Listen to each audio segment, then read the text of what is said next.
shit, he's broken all fucking rules and codes and size measurements and everything. That guy, he's done the unthinkable, you know, and the unexplainable. The dude, well, first of all, that fucking roller was insane.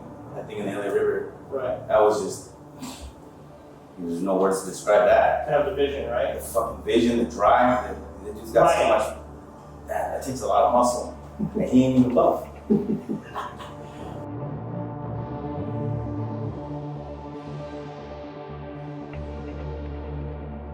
And he's a genuine person. And not only that, who can fuck with him? Really?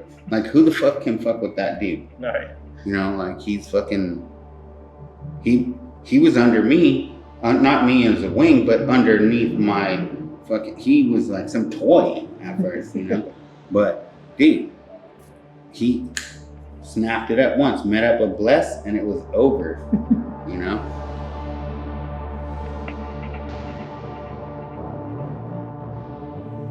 Dude's a beast. He's got drive like no other. I mean, that guy has fucking talent for days, dude. Right. He's such a special guy with his like vision and his ideas and what he wants to execute.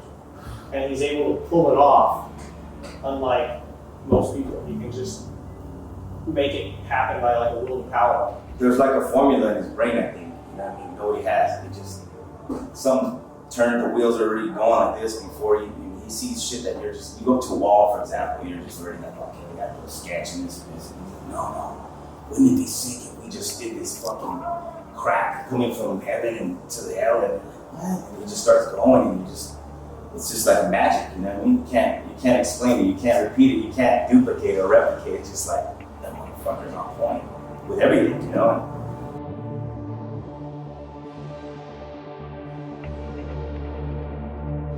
He's always had that one drive that no one else I've ever seen in my life have.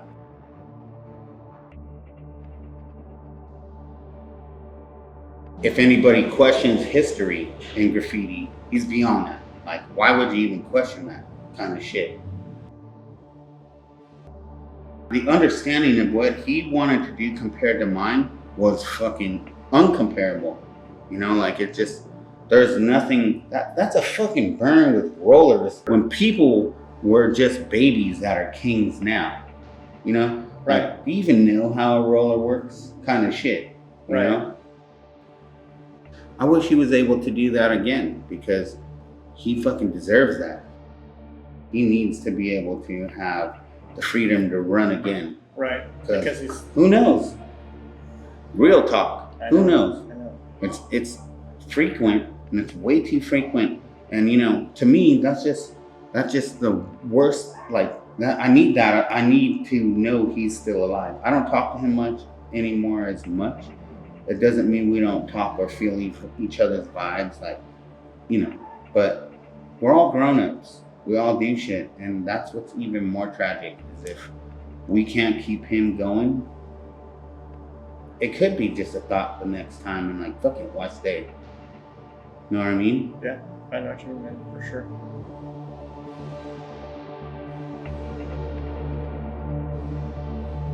I get pumped up, like, I still see him doing this thing, I'm just like, like a big fan, you know what I mean? You see like your work too, like everybody I see their work, my friends, it's so cool because I got like the coolest friends and stuff, man. You know, I just look at their shit like, damn, I'm just like a fan, you know what I mean? I sit back and I'm like, dude. On top of that, these guys are great guys, you know what I mean? Just good-hearted people.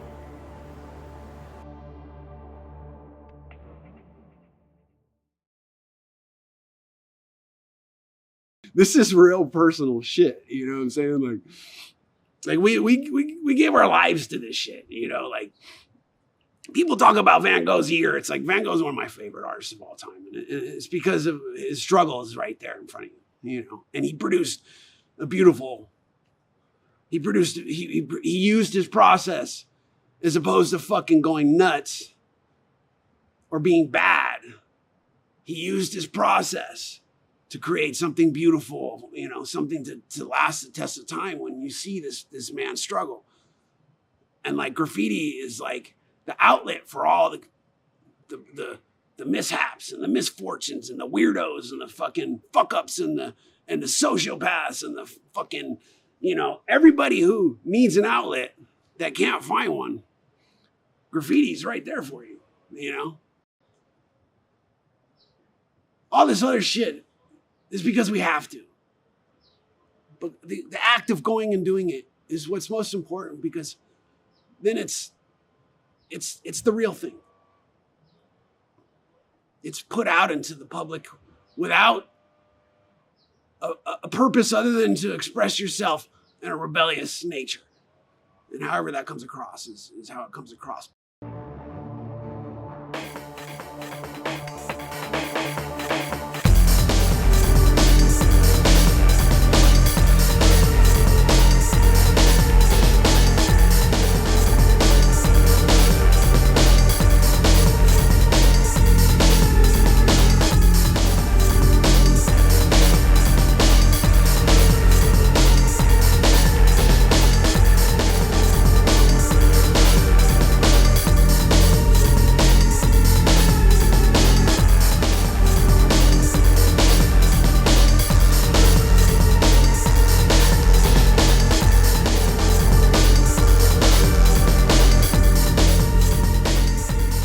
Kind of leads me into a question I had, which is, how did going to SFAI influence you as an artist, and how did it influence graffiti for you?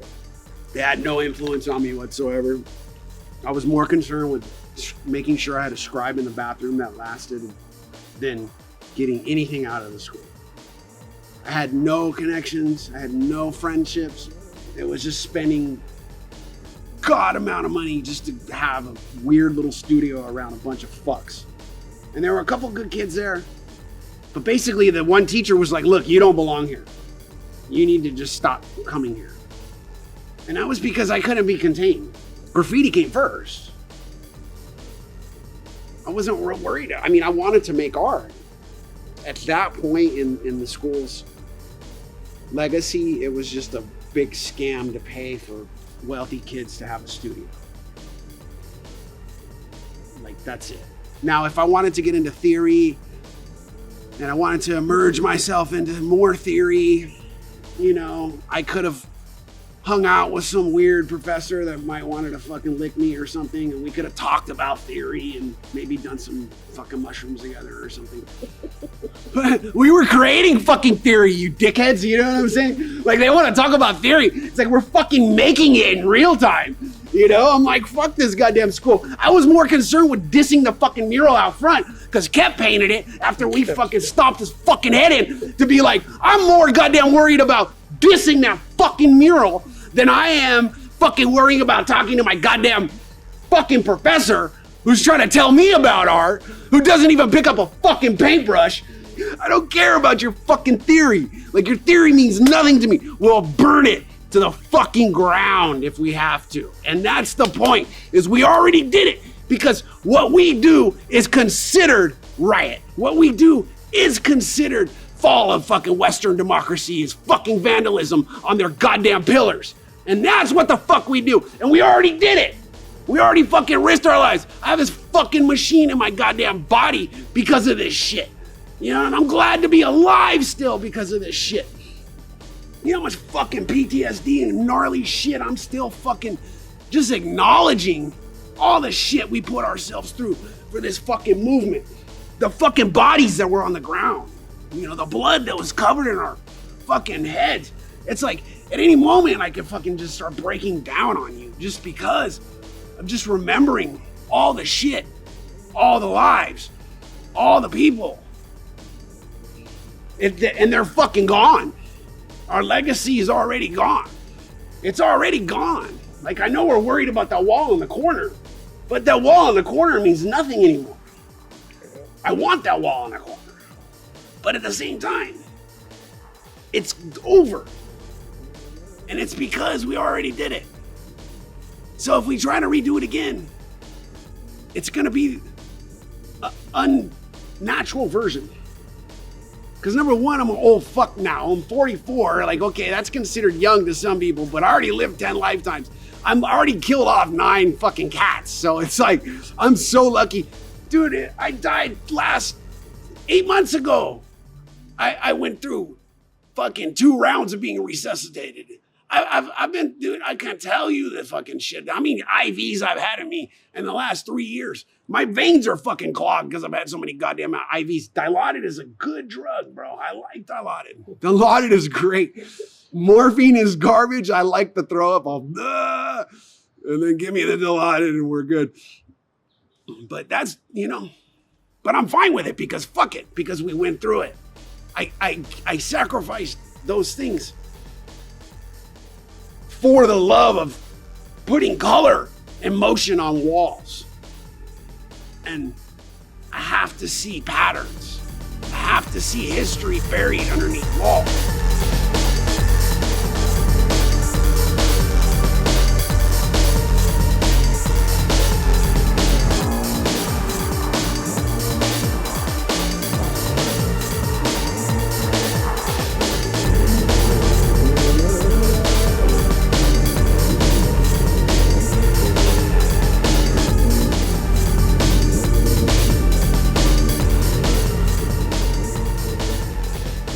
Something that others don't, and it's this.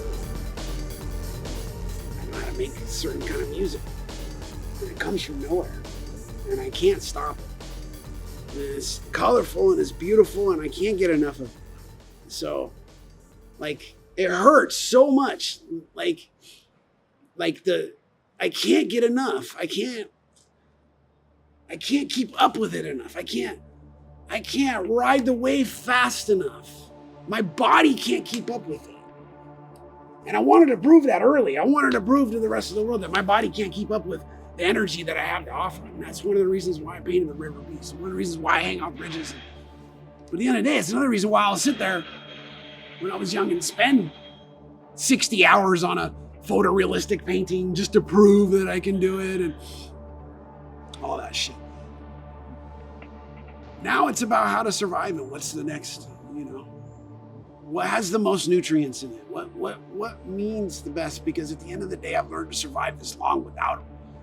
And I've done it and I've engaged it and I've sold myself and I've fucking bent over backwards. I've pitched it. You know how many fucking pitches I've done? I could give you a pitch and they're good, I'll throw in a few curse words and you'll be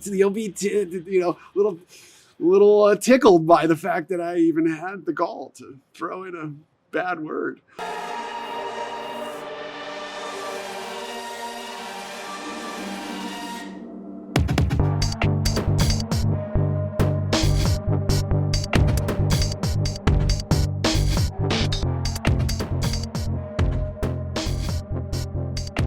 What inspired you to do the LA River piece as big as you did and the way you did it?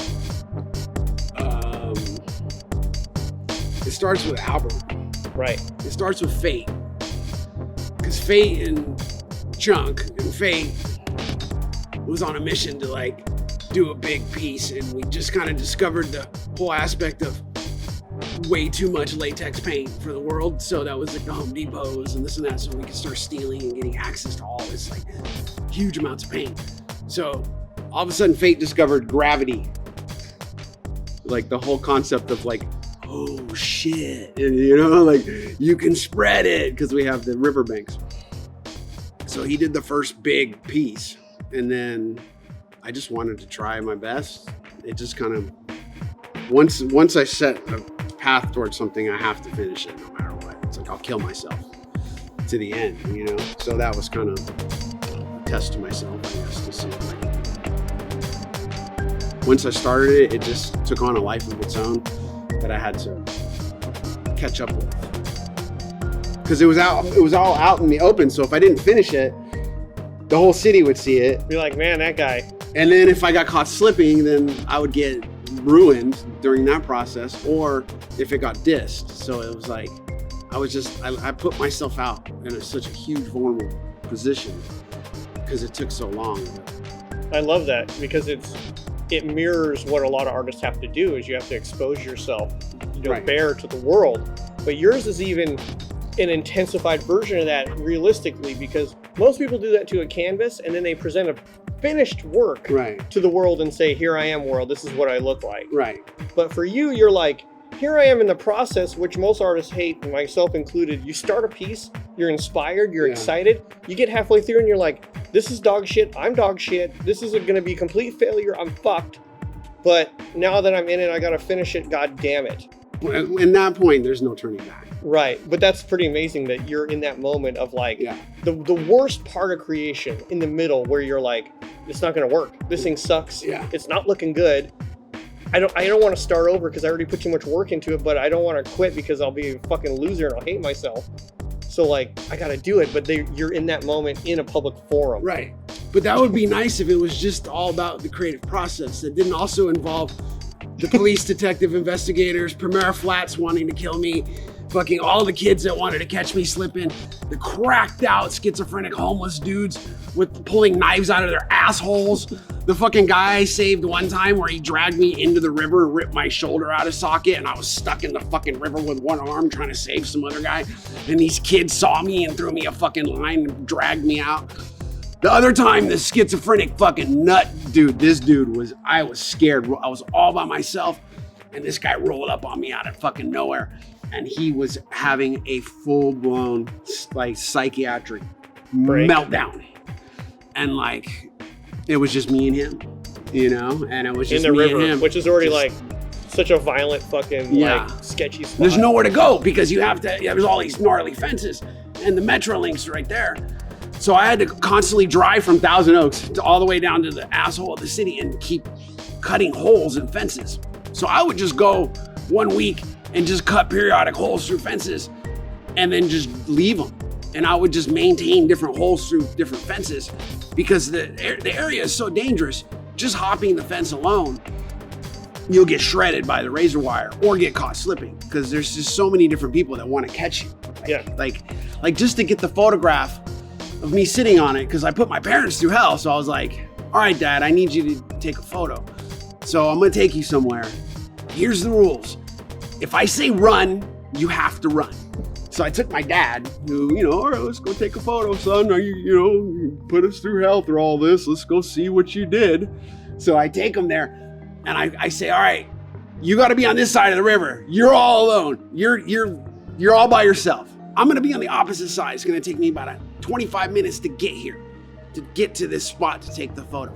So as I'm walking on the other side, these kids from Premier Flats see me from the opposite side. And they're like, fuck you, motherfucker. We're going to kill you. Fuck you. But they don't see that my dad is on the same side they are, like setting up the tripod and getting all like comfortable and shit. And I'm walking like, oh my God. So I'm trying to get ahead of the kids that are across to get to my dad to be like, Dad, run, you know, but he doesn't know. So I'm like panicking, and the kids are running. They're picking up sticks or rocks. They're throwing shit at me. They're like, fuck you, motherfucker. We're going to kill you. Fuck you. And I'm just like, oh my God. So I'm finally running and I see my dad. I'm like, Dad. He's like, and I go, look. And he looks and he goes, what? And I go, run. And he finally saw the kids coming. And I never seen my dad run so fucking fast in my life, dude. I swear to God, he grabbed the tripod and fucking just looked through. Dude, he plowed through the hole in the fence. I was so proud of him. I was like, oh yeah. And then he's just running. So I had to run all the way back, all the way to the car, all the way to the bridge, and just hope that my dad is okay, because I can't see him at this point. And I drive. And I finally get to him. And I'm flooring it, and I'm like ready to run these kids over if I have to. It's my dad, you know. So I finally see that he's running down the fucking Premier Flats, bro. Like just right there. Like we don't belong there, bro. Straight the fuck up. And there's my dad in Thousand Oaks, you know, ready to go back to 805 in our nice little bubble, you know. Anyway, so that's just a little sliver of the fucking hell. But at the end of the day, it's still like the fact that I did it. Now, if I just did that and sat back and was like, oh, look what I did. Isn't that great? Then you could just shit all over me. But that's not just what I did. So that's where I could then be like, okay, well, I did this because I really wanted to do it. But that's not what's most important to me. what's most important to me is the process. And that's what's most important. So I want to put as much intensity and love into that piece as I would, scribing a fucking tag in a bathroom, like on a toilet seat. I'm going to put as much heart into it as I am fucking risking my life, or sitting in here trying to figure out what my next move is, or just spraying on something and just loving it so much that it's like it hurts, That's what it's all about to me, is that music.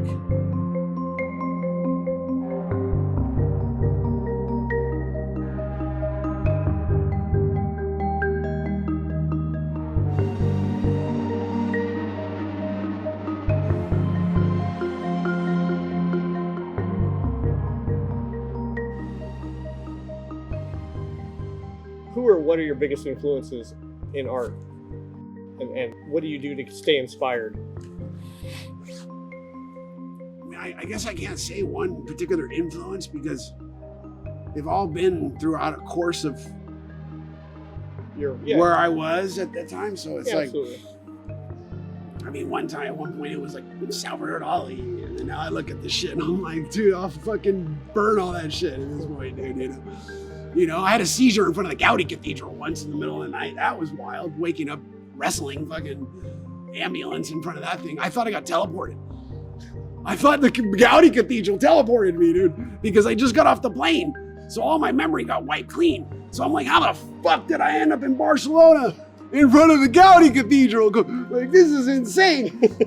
Also, David Cho, that's too. Pretty cool. Yeah, I love the Gaudi Cathedral. No, I mean, it's pretty cool that you didn't remember, because then it creates so much of a different experience. Oh, yeah. It's kind of interesting. That was the only thing, because you don't know your name, you don't know your anything. And so I denied help from the EMT. And like, I remember just standing there, and then slowly bits and pieces come back to you depending on the severity of the seizure. Dave was with you there still, right? He wasn't with me right there, because okay. I left to go get some food. It was about 2 a.m. and it was this gnarly heat wave. So he was at the little spot. And so I was all alone. And like, all of a sudden I noticed the Gaudi Cathedral, and I'm like, this looks familiar to me. Like, I know this, like I've been here. And then slowly start coming back. And I'm like, okay, I think I'm in Barcelona. And then so I just started wandering the streets trying to figure out how to get back from there. And it took me 3.5 hours of just wandering Barcelona to figure out how to get back. And Dave was like, where the fuck did you go? What the fuck happened to you? And I'm like, bro, I had a seizure in the street, man. And he's like, fuck. The more episodes I have, the more it's like, I have to check myself on like, is things worth living? Because like, sometimes they get so bad that like you really lose a piece. Every time you come back, I call it coming back from the dark void, because it's like you die. And the funny thing is I'm still being accused of faking this shit. I'm still being accused of being a meth addict. I'm still being accused of being psychotic, even after being diagnosed. And it took me 20 years to even get diagnosed of having fucking epilepsy, because the American system wouldn't allow me to even have access to a doctor. So I just recently finally got a neurologist after having 20 years of seizures and no one to talk to. So the last 2 years have been brutal, bro. Like, I'm talking like, and you can relate. And if you just break it down to somebody else, you're like, okay, how many IVs did you have to go through? Then you can start talking about like, okay, that sucks. Things start sucking, And then it's like, things aren't fun. Things start sucking, And that's when it's like, okay, well, I'm a drunk, or I'm a drug addict, or I've gambled too much, or I'm just generally unhappy, or I'm just unhappy with my success, or I just don't feel good, or, that's fine. But then when you start really talking about, well, how much are the medical bills? Or how many days did it take you to recover? Or what did you lose from that episode? Or how many injuries did you incur during the episode? Or what memories got scrambled? And the thing that we take for granted is our health, and it had to come back from being damaged Yeah. and having to recover to a sense of like an old sense of health, even if that's not 100%, it's really taxing, man.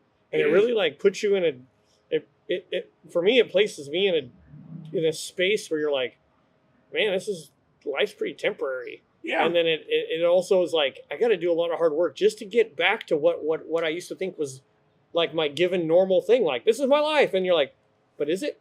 Right. It's a weird thing. And I mean, just 5 days ago, I had a major episode. I have them most of the time in my sleep. So I wake up, I either wake up in an ER or I wake up with them, trying to cater to me. But I ripped my arm out this time. So the last 4 days, my arm's been dangling like this. Like, look, nothing's attached. My fucking AC is just like, this whole shit's mush. But it doesn't stop me. It's been this way for 20 years. Right. So I injure myself and then I repair. I injure, repair, injure, repair, injure, repair. And I've been in this vicious cycle now for so many years. I mean, I've how many times I've tried to break this hand and I can't. I mean, that just tells you. And it's just like, but when you have kids, all that shit is just self-absorbed bullshit. And so all of a sudden having children really had to make me come to terms with how fucked up of a human being I really was. And like the good that's left, it was worth trying to recultivate. Right. And it wasn't necessarily my fault to a certain degree because of the hell I've been put through, and the amount of meds I'm on is insane, bro. And I'm on these meds that make you hallucinate, make you hear shit. I've been on these meds that are for 20 years, bro. And I've had to go through this process.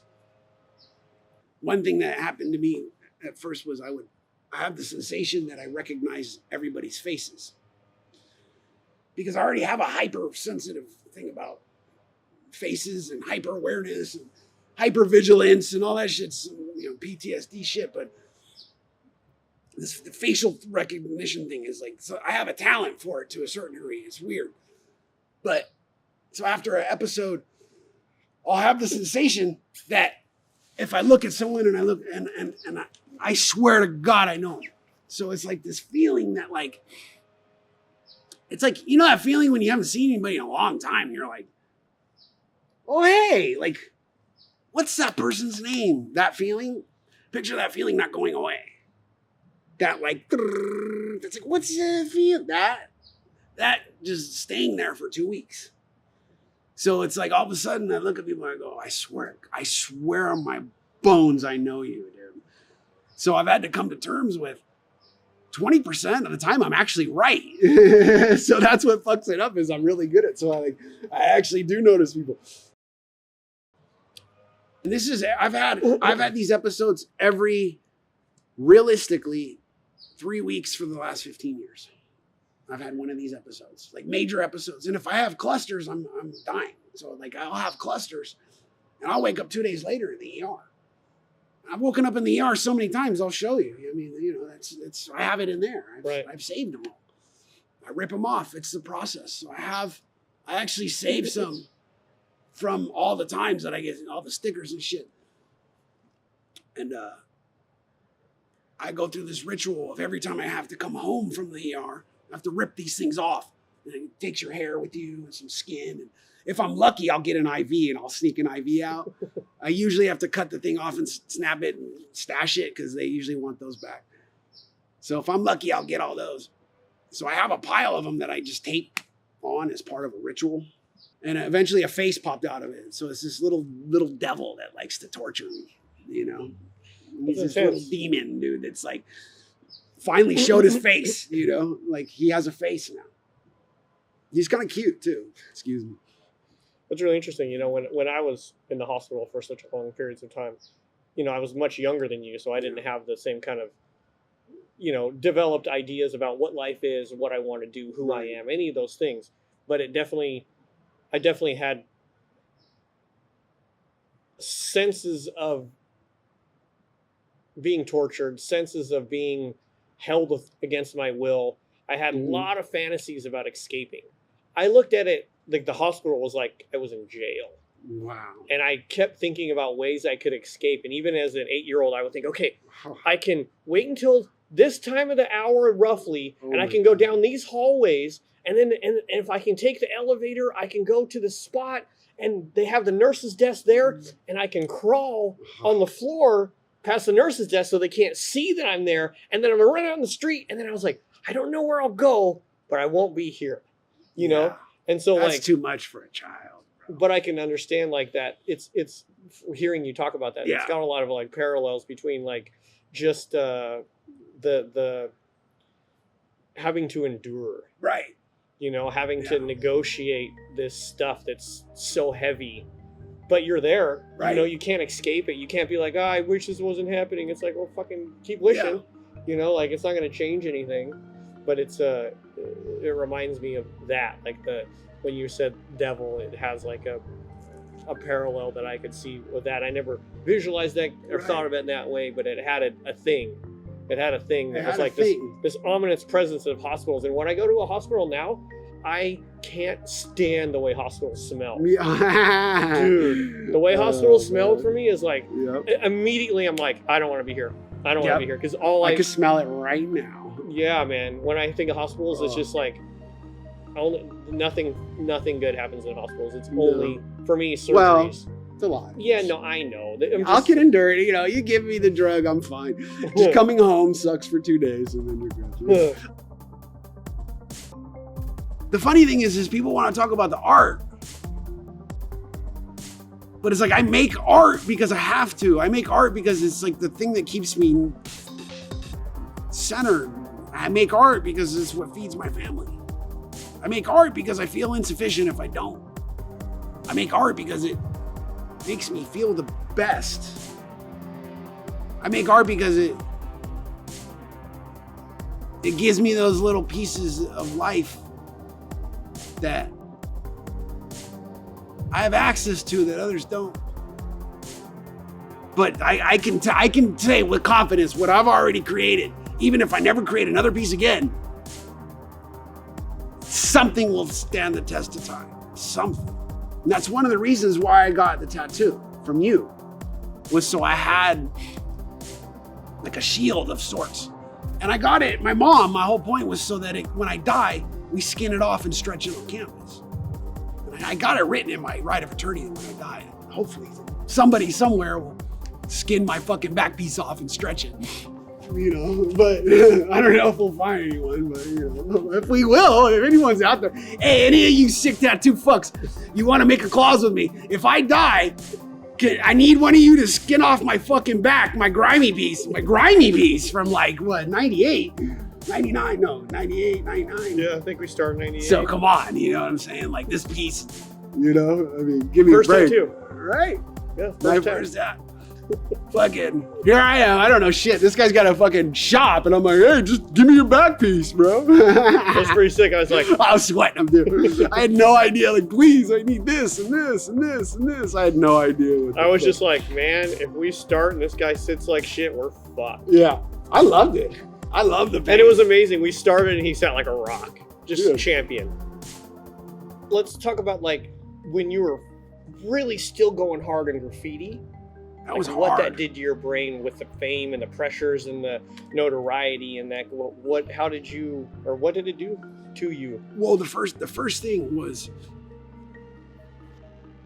most of us sought it, but then you got it, and you're like, okay, well, careful what you wish for. Yes, because number one was our identities needed to be hidden because of the police. Like number one, that was key. Like we couldn't have our identities because they were spending a lot of money on trying to suppress what we were doing, and we were young enough to challenge it. And sometimes like every once in a while a face would come out on a photo and you'd be like, oh my God, track it down, or like I'm in a video, like what, like holy shit. And the whole point was trying to maintain these two different separate lives. One was this like SABER thing that now I look back is so stupid and silly and ridiculous. And like, yo, SABER. Yeah. Fuck yeah. You know, I was trying so hard, guys. Oh my God, I tried so hard. I still do. I still feel the same way, dude. I'm still just as vulnerable. I'm just like, you know, but that's because it's so fucking easy for me, and that's why I'm better than everyone else, you know. But so that's the price I pay. But that was really hard, dude, because it also included the fact that the fear of being caught slipping. So Yeah. nothing was like fun and You had to perform. street arty and hang out and like, you know, if we hung out with crew, and it was because like, you know, shit would go down right, all the time. So it was always about deflecting what my identity was. It was always about hiding this double lifestyle of Ryan, this kid, and SABER, this fucking manifestation of some dysfunctional, fucking weird. What's the right word? I don't even know. Like it's like a poltergeist, you know. It like takes over your whole everything. Your adrenaline, your fucking thought process, your motifs, your motives, your thinking. Like nobody knew what I was up to. And we were wanted by the police, you know. I mean, like it was a big deal. To the point where, I mean, I even like hired planes to tag the sky above City Hall to punk the city attorney of Los Angeles. I mean, straight up, I'm the first person to ever tag the sky. Like, what's up? Like, let's go. I mean, come on, you know? Shit. Just to help influence the laws, you know, what was happening at the time. But fame comes with a big price, because then fame in our side of the sense comes with a value. So what is your value? What is your package? What is your presentation? What is your pitch? All of a sudden, then it's like SABER, the kid who loves scratching his name on Del Taco toilet seats, is negotiating a licensing deal with some dickheads who are taking advantage of the situation, and I'm not even realizing it. Or the times I undersold myself to somebody.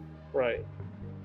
Just to get what I needed, but then to be like, this idea of fame, it became so hollow and shallow once it became a motive of A different kind of target. well, once it became so once we had to rely on the presence of it, if you wanted to be successful. Now, if you were completely unhinged, you could be like, fuck it, I don't need this. I don't know how your boy is right here, but maybe he's totally unhinged.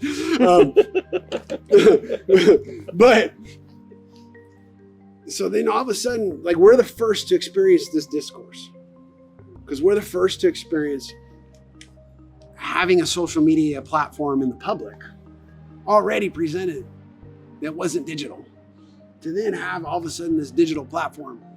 And we still had to like transfer this discourse over, this graffiti language that we had, a certain like tribal, it's very tribal. So everything comes down to like respect and loyalties. And so when you're a person in fame, a lot of people come to you for answers. People who don't even deserve your presence or attention, just because they're fucking so slimy. But because I'm a graffiti writer, I still answer to them.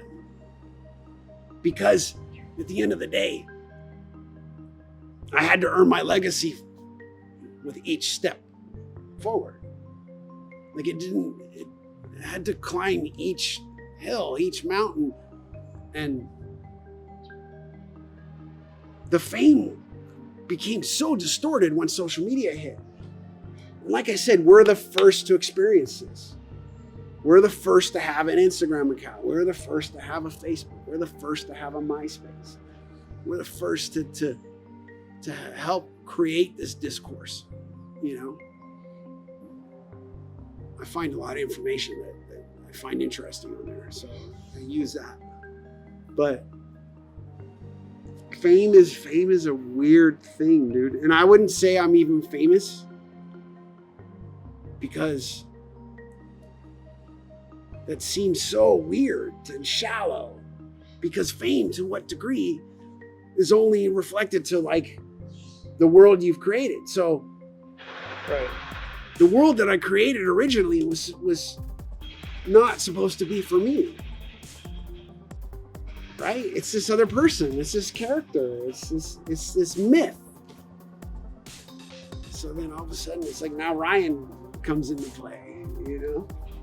And now my life, personal life comes into play. You don't have the option now. I don't. So I don't know. How has that influenced what you're pursuing and It's hurt. reconciling it? It's hurt a lot. It's hurt a lot. And I've had to learn to adapt because I can make work. Like right now, I've just produced 60 paper pieces, you know, that I've put on the platform and did this and that, this and this and this. But the big shit, the powerful shit, each one of my projects come with a seizure. So each moment of intensity comes with a seizure. It's expected. So when I sweat and I put my heart and soul into it, she knows that night she's gonna have to be extra alert during sleep. That's because of the intensity of your focus and stuff and your physical All of output. All of it. Will possibly induce a seizure. It just makes me more vulnerable. Okay. Like yesterday, I felt really vulnerable. I was surprised I didn't have a seizure this morning, the way I was feeling yesterday. And how do you combat that? More sleep? Just rest? I can't rest. You can't. There's no rest with two kids. There's no rest with two children. I'm sorry. It doesn't happen. In Zoom schooling while they're just in quarantine for 6 months. This is fucking nuts, guys.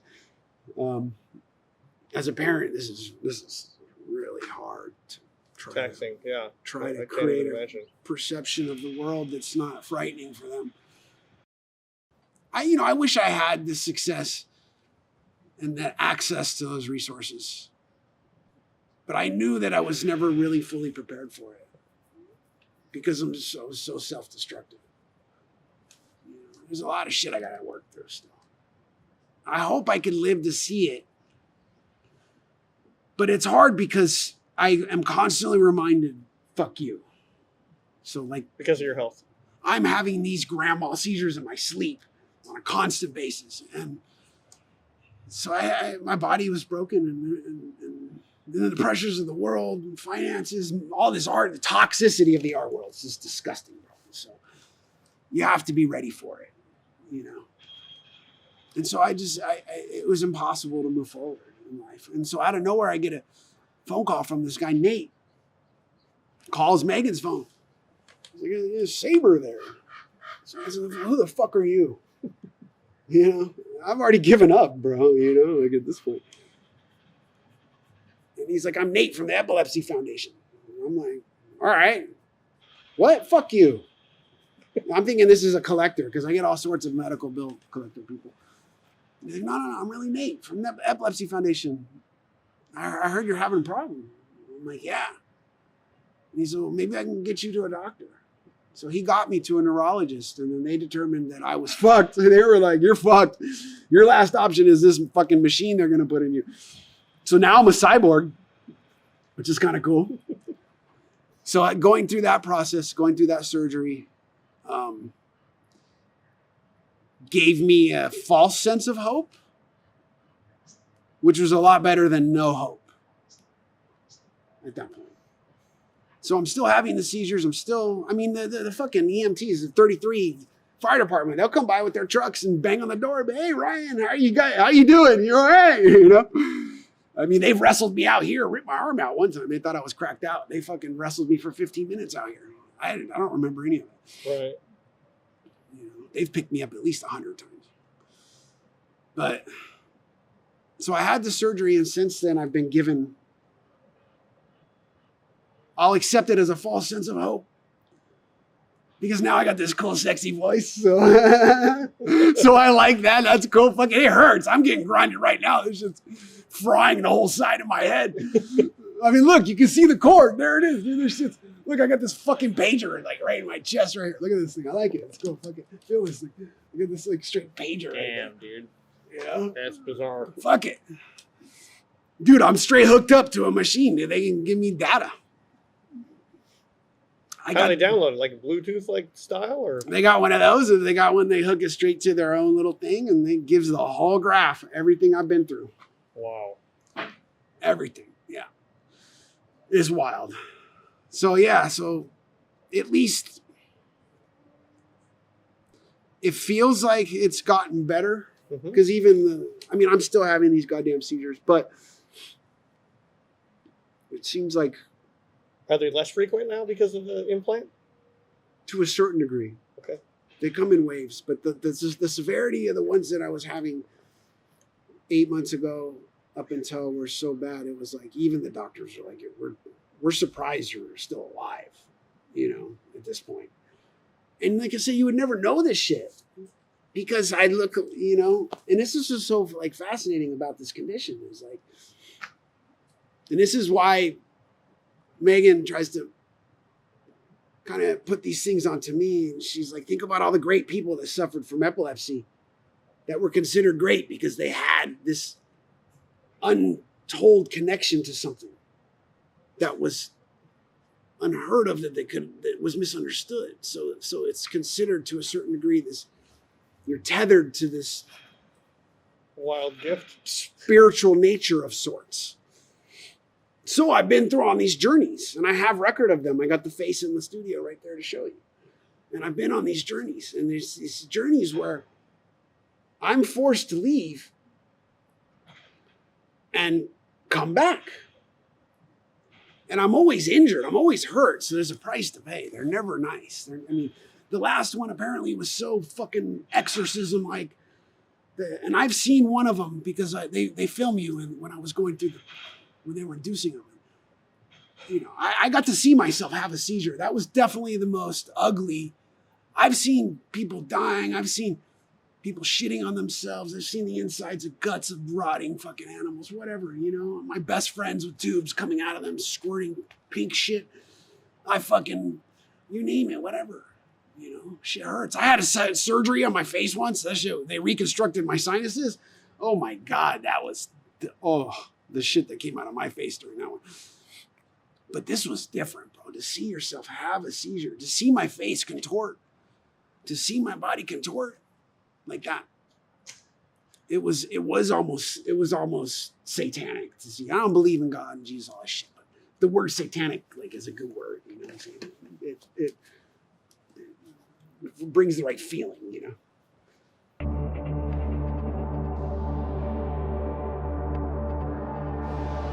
It doesn't go away, dude. So it's like the same pain that's always grinding me, always trying to bring me down, always make me negative, always have me share dark shit with people.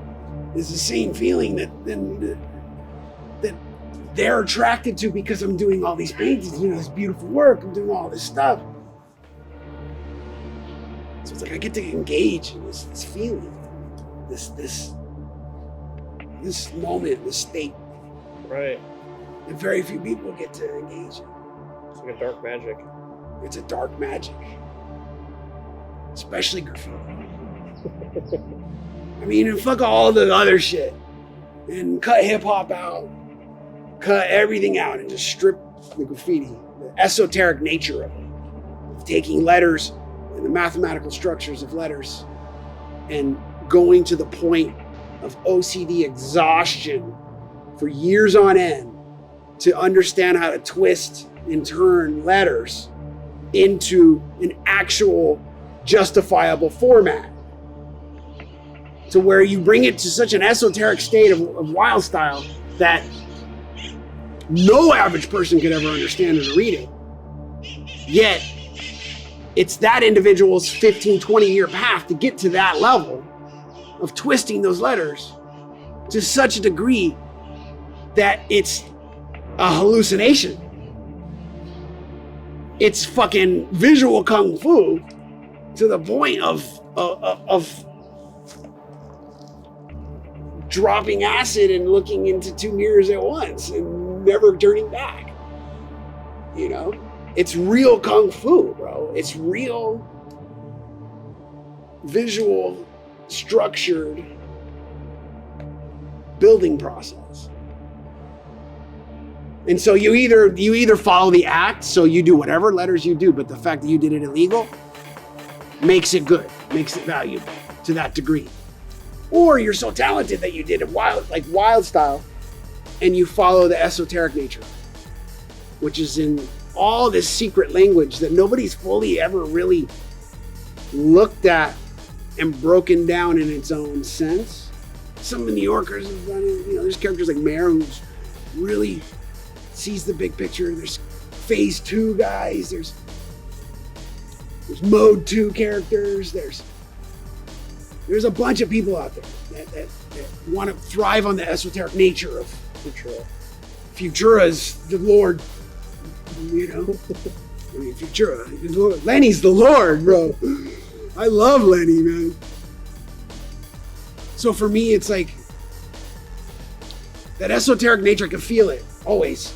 It's happening right now in my chest. It's wild style. It's that. It doesn't stop, dude. And it's always here. It doesn't stop. So then it turns into patterns. And like right now, the fucking fence over there is driving me nuts because of the fucking pattern. And it's like all of a sudden you start seeing patterns and shit. And you're like, dude, that's really unnatural to notice all these patterns. And then you're like, you're losing your motherfucking mind. So you have, once you open wild style up, you have to go through the process of breaking all sense of reality, tapping into that at any point, and then seeing that and then relating it to, oh fuck, this thing fits everywhere. Then you're like, fuck, I'm a fucking sorcerer, dude, and I'm just like, I don't even want to get into it, dude. Like, I'll be walking and be like, oh shit, that's a 1989 tag you could barely see from a homie who's fucking dead, who broke down this cool T once. And you're like, what the fuck? You're out of your mind, dude. Totally. Completely out of your fucking marbles. Now, if it was just me doing it, you'd be like, this guy's nuts. But we have an entire industry behind us. The art is what's most important. Yet at the same time, it's the most trivial. Because it's not an essential aspect of life. Right. It's a luxury to have the time and space to be selfish enough to focus on one idea for yourself at that time. But what it does is magic. And that's why it's so captivating. Yeah, absolutely. And it's not just magic for us, but it's magic for so many other people, dude. Right. Because for a lot of people, the act of creation is like alchemy to them. Right. It's got real magic in it, man. Like you sit down and you can have some people around and you can just draw something up real quick and they're like, how the fuck do you do that? Yeah. You're like, I don't know, I did practice and some stuff, and it's like truly incredible. Right. And it's really neat. And it's easy for us to forget how special just something that simple is. Because it really is it's got something to it, you know? It's got something to it. And I think we're engaging in an ancient language. I think we're engaging in an ancient path that individual discovered a long time ago. It had to build that part of our brain to say, I enjoy making this. I enjoyed writing mud on that wall right now. Right. And I came back to it 10 years later and it's still there. Wow, that was cool. Right. Oh, fucking Johnny. Caveman Johnny did one too. Oh, I like him. That's a cool version of those horns. I mean, that's kind of cool. Yeah. You think about that level of communication. Yeah, I mean, I don't think that we're necessarily like that creative or that ingenious artists in general. I think we're just open to this like inspiration that's wherever it is and however it comes. I think that is, for me, I look at it more like that than really us coming up, because like, what is inspiration? Right. Like, you can't create, we can't manufacture it. We don't manufacture it, dude. No. We get it. So it's like a gift to us. So that's why I don't really think that we're the ones that are like, we're not fucking creating something necessarily. We're like channeling it. I think that the openness to getting these things, to be able to touch that live wire is different. Yeah, man. I think it's different. So I think us as artists being open to that is a lot of what the magic is. Right. Well, for me, that's my main source of living. Right. Because I can't live without that feeling. I don't want to live without that feeling. I used to get really mad at my work.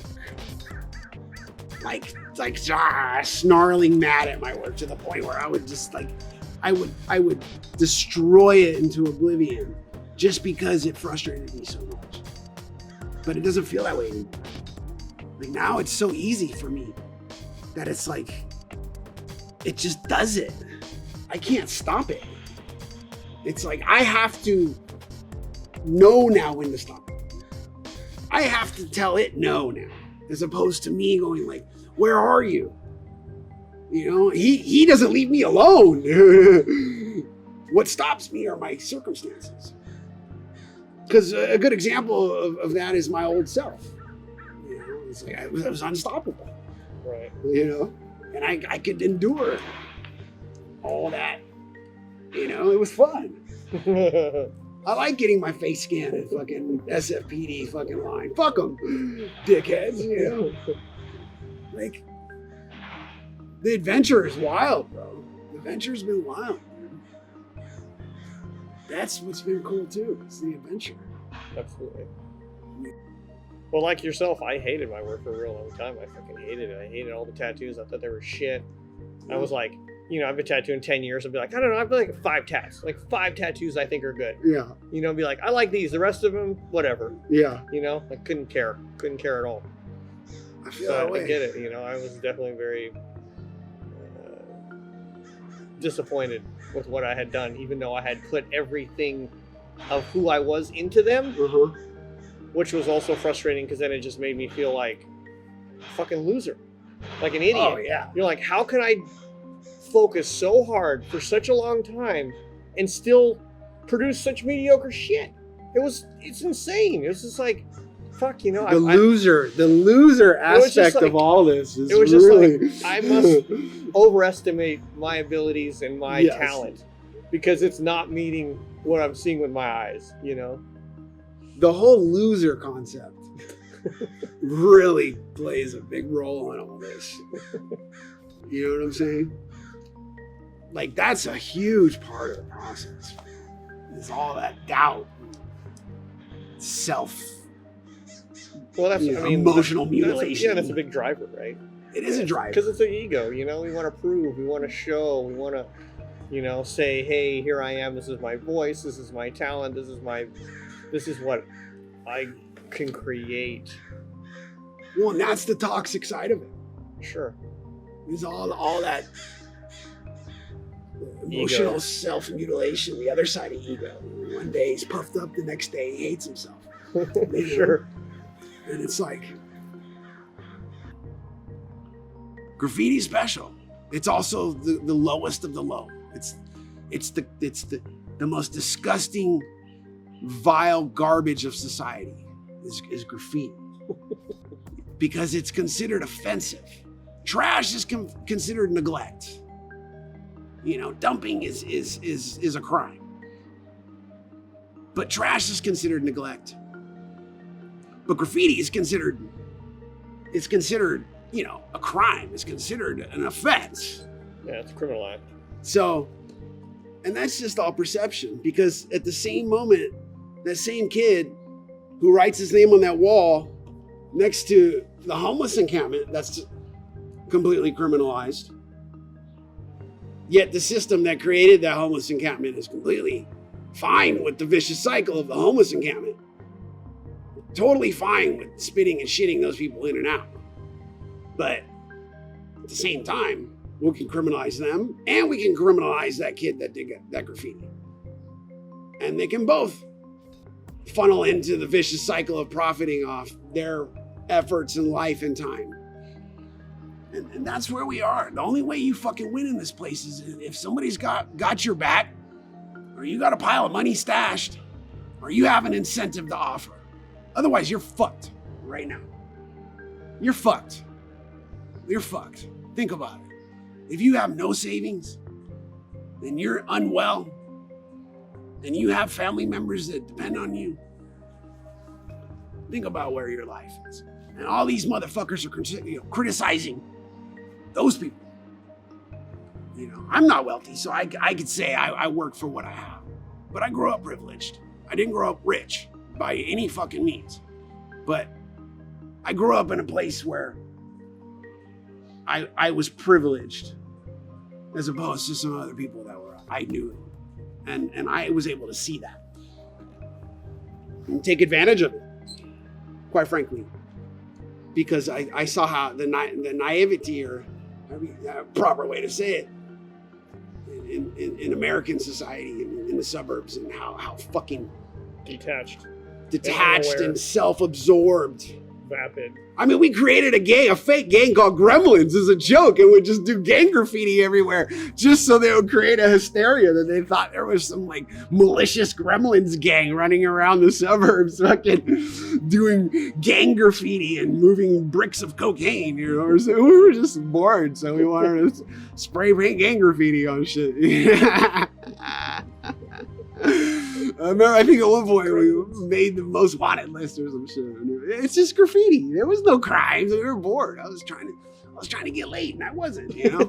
No girl wanted to fuck us, dude. We're fucking completely. I mean, we were like. I mean, if you saw us, you'd be like, dude, they are gremlins.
So we're looking at a piece that is almost done. I thought it might not be done.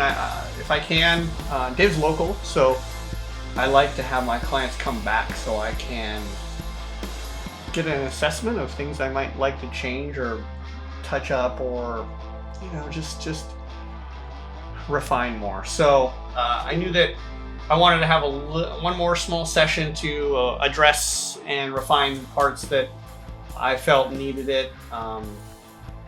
He came to me, he's a longtime client at Skull and Sword of Henry's and mine. He wanted to get something on his back and wasn't committed to a singular image. He gave me some roughs, kind of similar to what he's got on his other parts of his body. He likes a lot of kind of medieval armor, that kind of stuff, skulls, just, I don't know. I know that's kind of what we ended up with. I'm sure he gave me more more input, but that's all I remember. Anyway, I decided to go with this because he wanted only from the belt up, and I wanted a kind of a singular, kind of powerful piece facing, and not like a dynamic piece per se. So I just decided to go with that because I know it's a little basic and obvious, but sometimes that stuff is the most effective in tattooing for me, I think. Sometimes I get insecure about a design. If it's too simple and too open, then I feel like I'm being lazy. And so then sometimes I jam some stuff in there. And I know in the past I've done it to my detriment. I think this thing still works overall, but it is pretty highly detailed, especially for me. I know other people probably have some more stuff or whatever. It's not that crazy, but for me, it's definitely like it's a good mind bender, especially the stencil and doing the line work. That's pretty intense.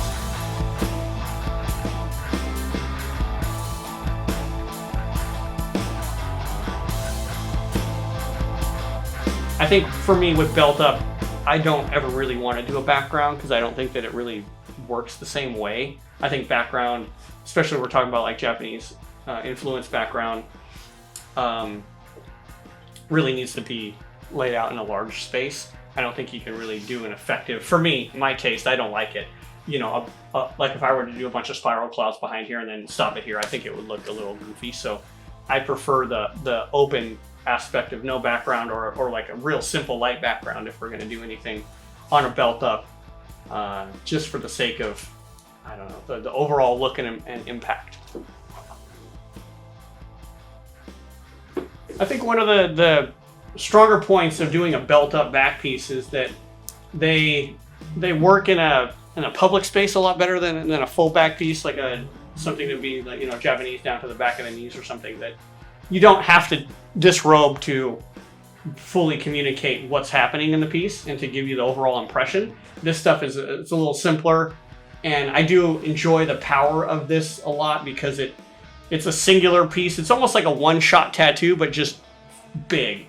And I appreciate that kind of imagery and work because I like tattoos that are, for as crazy as the work that I do is sometimes, I do really like the power of tattoo in itself. And to me, that says, or I would define that into almost one-point tattooing in a lot of ways. I feel like as a Westerner, my impressions of tattooing is very one-point derivative.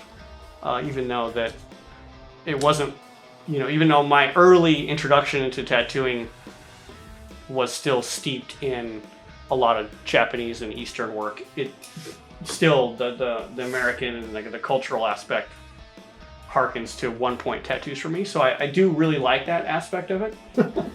Now we're going to talk about the things I'd like to add to make this thing a little stronger.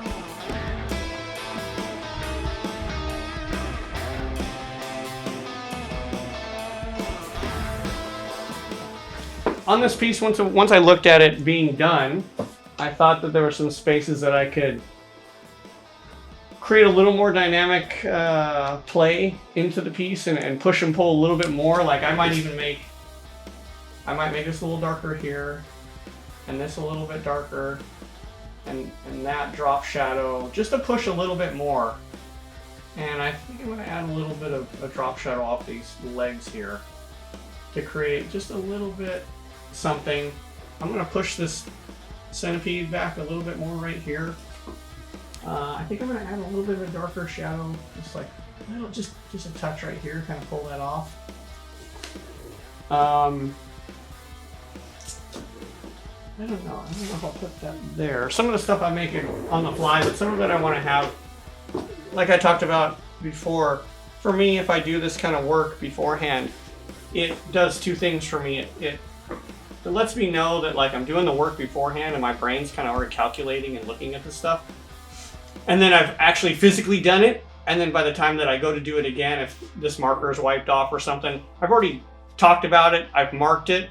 And then when it comes time to tattoo, I'm probably not going to forget it, hopefully.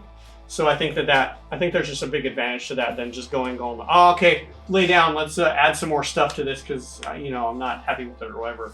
I know a lot of people can do that, but for me, it's advantageous to use marker to delineate what I want to do, because it just helps me achieve what I want better with a little less work and a little less mistake, I think.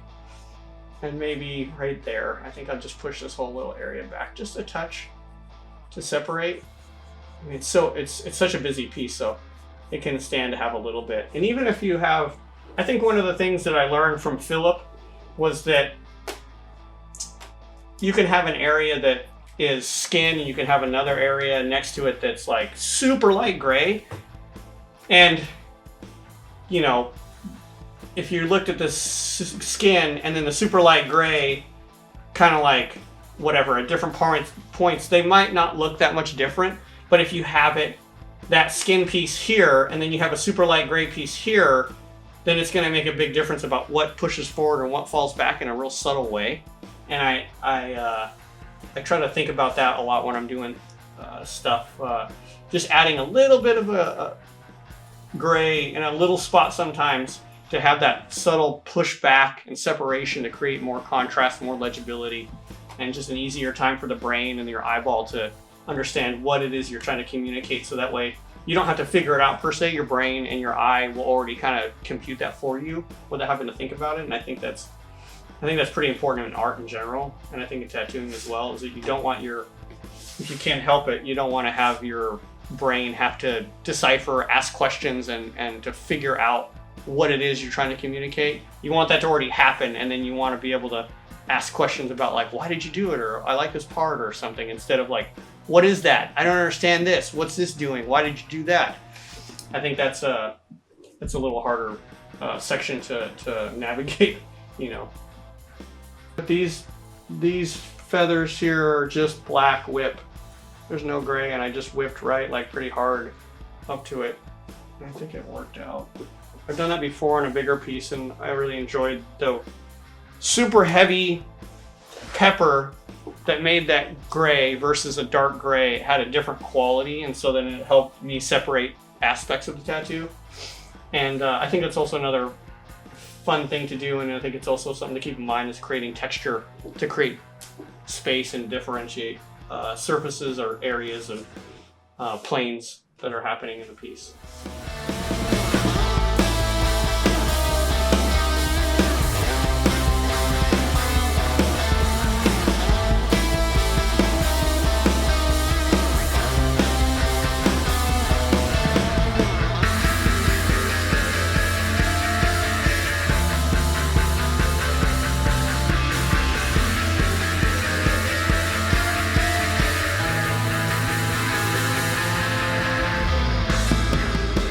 So on my work, I do black and 3 grays.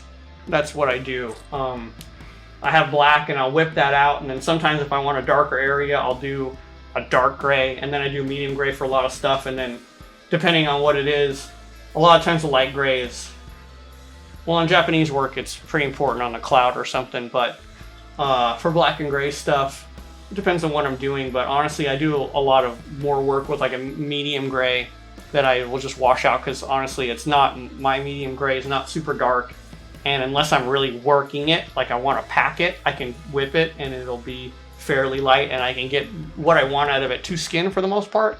I try to leave a fair amount of skin, because I think I tattoo in a lot of ways like I would do a color tattoo. I do a lot of black, and then I do some medium tones, and then maybe a little bit of light, and then I'll try to do a fair amount of skin. I prefer black and gray that has a decent amount of skin in it, because I just prefer the way that it interacts with the human body and how it makes it more of a tattoo in my mind. I really like the way that skin is playing with the image, and it becomes more a part of him instead of on top of him.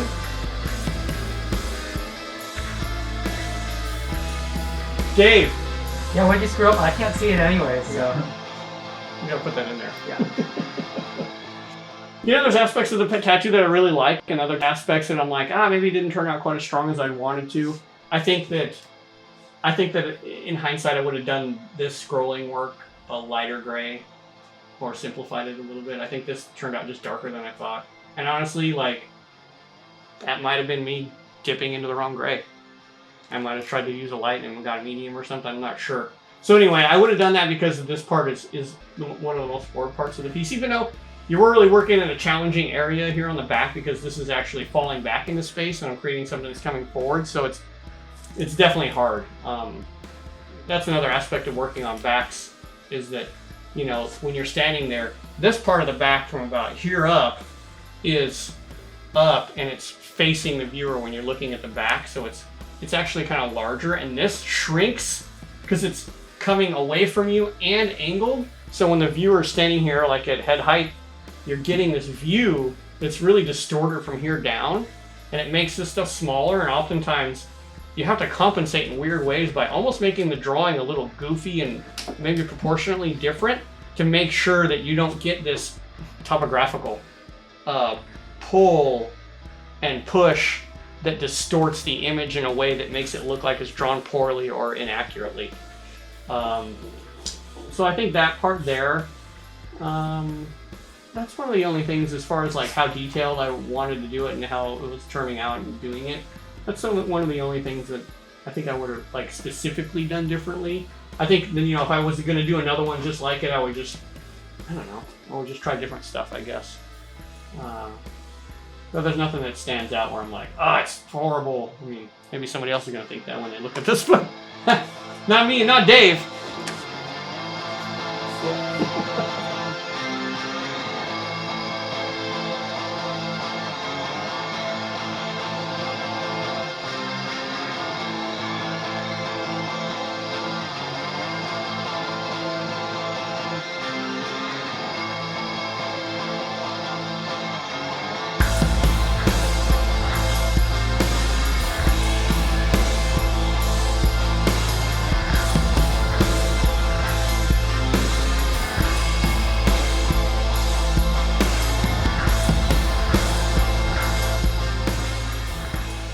So Dave, what did you ask me for here? I think I just asked you for a gauntlet and let you do whatever you wanted to do with that. Okay. So you asked me for a gauntlet. Let me do my thing. So obviously the Black Hawk gauntlet, I didn't want to come too close to that by having it palm side up. So I decided to do palm side down as a bigger departure in general, you know. And obviously I wanted to have different aspects of it. I didn't want to have the same kind of spikes coming off of the gauntlet itself, and just change some parts. So, you know, added like kind of riveting here across it to add some just different feel of stuff. And it also, it has like strapping, so you can kind of see that it's really attached to a real hand in a way, or like a gloved hand under there. It's not just like metal on the bottom in a subtle way. And I decided to put a snake around it to make it a little more dynamic in the piece on the arm and the space we're working with.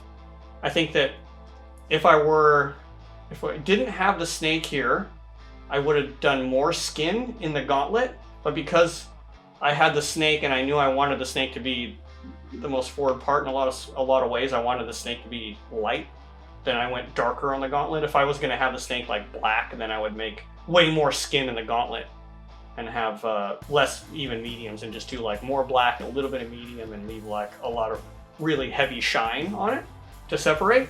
And that's why I just did light gray. It's just black outline with light gray. This is light gray. Only darker stuff is just the drop shadow, you know. So with the snake, I didn't want to do like a regular snake. I wanted to do a representation of a snake, which is what we're doing a lot anyway, right? Like when we're drawing a dragon, like there's no fucking dragon that we're drawing from. It's a mythology. And with a snake, how many different species of snakes, but how many species, or how many, you know, tattoo images of snakes look like an anatomical drawing of a snake? Not a lot. So with this piece, I just delved into more of what I've been working with in my own mind, which is representational work.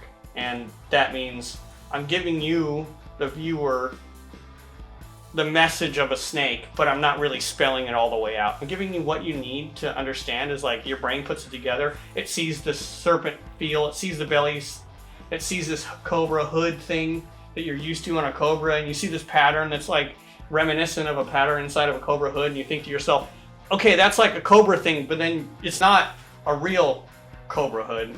It's representation of a cobra. It has no head. It has feints of a snake tongue, but it's not a snake tongue.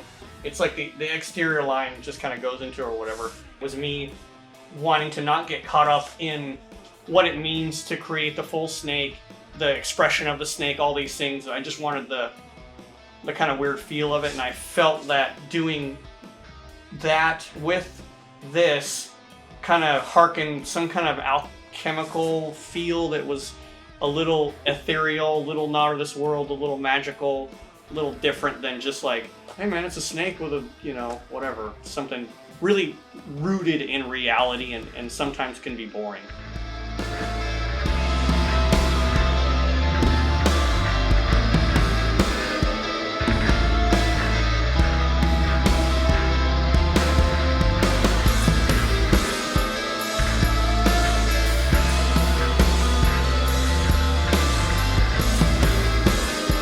But I think conceptualizing along the way, as I create art, and thinking about it, is how I am able to get to a space where I feel a sense of accomplishment and a sense of reward that I felt I was lacking for a lot of my work, because I would get done with a piece and feel that it just didn't live up to my capabilities. And I still feel that way most of the time. And I don't know if that's me just overrating my abilities as a tattooer and as an artist, and it very well could be that. Me wanting to seek something more than I'm capable of, and feeling that my work is letting me down when I'm really better. Or if I'm really just doing the absolute best I can, and that's all I have in that moment. I don't know which that is, but I feel doing the conceptual work beforehand and deciding where I want my work to go and where I don't want it to go is, for me, it's a super important aspect of improving and changing my art in a direction that I want to see it go, and stay true to and build upon my own vision of what I want my work to look like.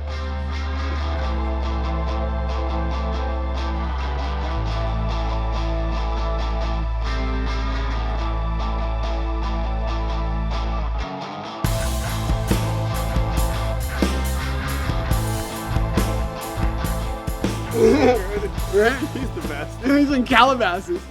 We're going to the fucking, just the middle of the armpit of the city. And it's a 5 freeway and the 110 where they both meet. And here's this giant railroad trestle. It's like in the middle, so you could barely get down and climb out.